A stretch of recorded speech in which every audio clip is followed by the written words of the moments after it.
and good evening, everyone. It's an absolute pleasure to be here, so thank you. Yes, I'm co-founder and commercial director at the GravityLight Foundation. And what I wanted to take the time to do was to introduce you to GravityLight, especially for those who haven't yet been into the tent, and to tell you a bit more why and what I, after a successful start to a corporate career, am now dedicating my time to. So, this is a kerosene lamp that the woman's holding. It's a very basic sort of tin, a wick, and the tin is then filled with kerosene and lit. And like a candle, it may seem like a romantic flame, but unfortunately it's far from it. 2 in 3 people in sub-Saharan Africa don't have access to electricity. And you may be familiar with that stat already. I just wanted to take some time to actually really think about what does that mean for a family of 5 who are using a kerosene lamp from 6 p.m. every day. So for Devlin here, he's doing his homework by an open flame at the risk of burning himself or toppling it over and causing a house fire. And the fumes generated by the kerosene lamp also cause eye irritation, coughing, and other respiratory diseases. I was also shocked to recently learn that accidental ingestion of kerosene is one of the leading causes of child poisoning in the developing country as well.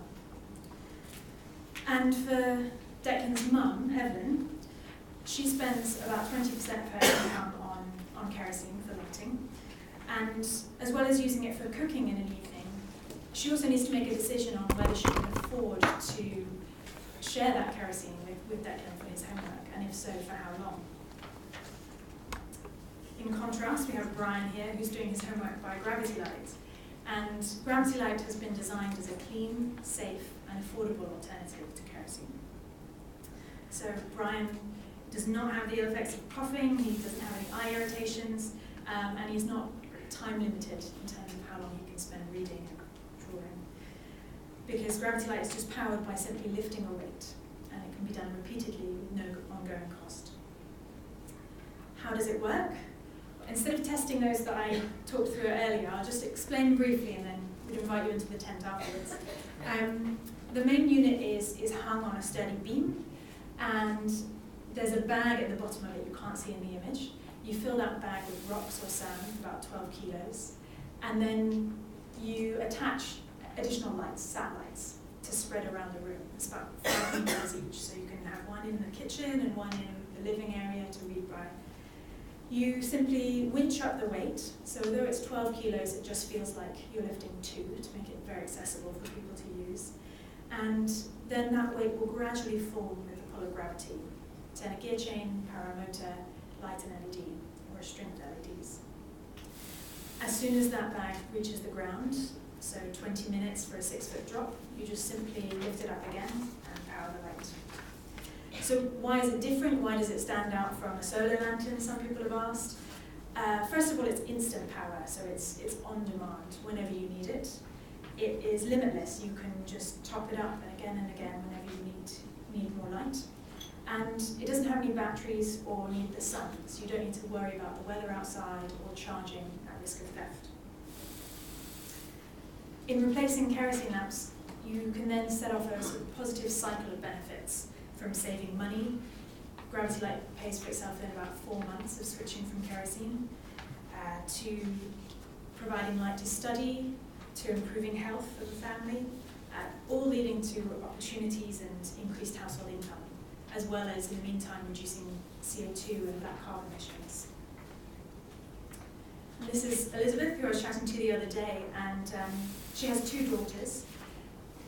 They stay up until 10 p.m, often doing work, and one of them even wakes up as early as 2 a.m. to start her studies using kerosene lamp. What she loved about GravityLight was the fact that it didn't have an ongoing cost. For her, it paid for itself within 50 days of switching from kerosene. And as well as providing light for her daughters, the savings that she generated, she was able to spend on pencils and books for them.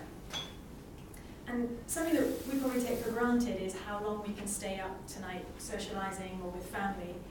But actually, GravityLight meant for her that she didn't need to worry about the ongoing cost of staying up chatting with her family and friends. Given the sheer number of this challenge in terms of 2 billion people using kerosene lamps worldwide, we want to build a sustainable and scalable model. What does that mean? It means listening to user feedback to design a product that they want, because it's only through demand that we will be able to scale. It means making it an affordable price that pays for itself. Donating lights will barely scratch the surface of this challenge. We will scale more rapidly and further through market forces, which will in turn create livelihoods. So with a sustainable model, which we're at the moment piloting in Kenya, we aim to then raise impact investment to scale across Kenya and into sub-Saharan Africa. For this impact investment raising, user research and evidence is critical, which is what I'm hoping to get your support tonight for. To support local research teams in interviewing and home immersions, and also secondee in London to refine our strategy and then build that investment case to then scale. So lots more to say, but in the meantime and in the break, I'd love for you to come into the tent to see how GravityLight works. Thank you very much.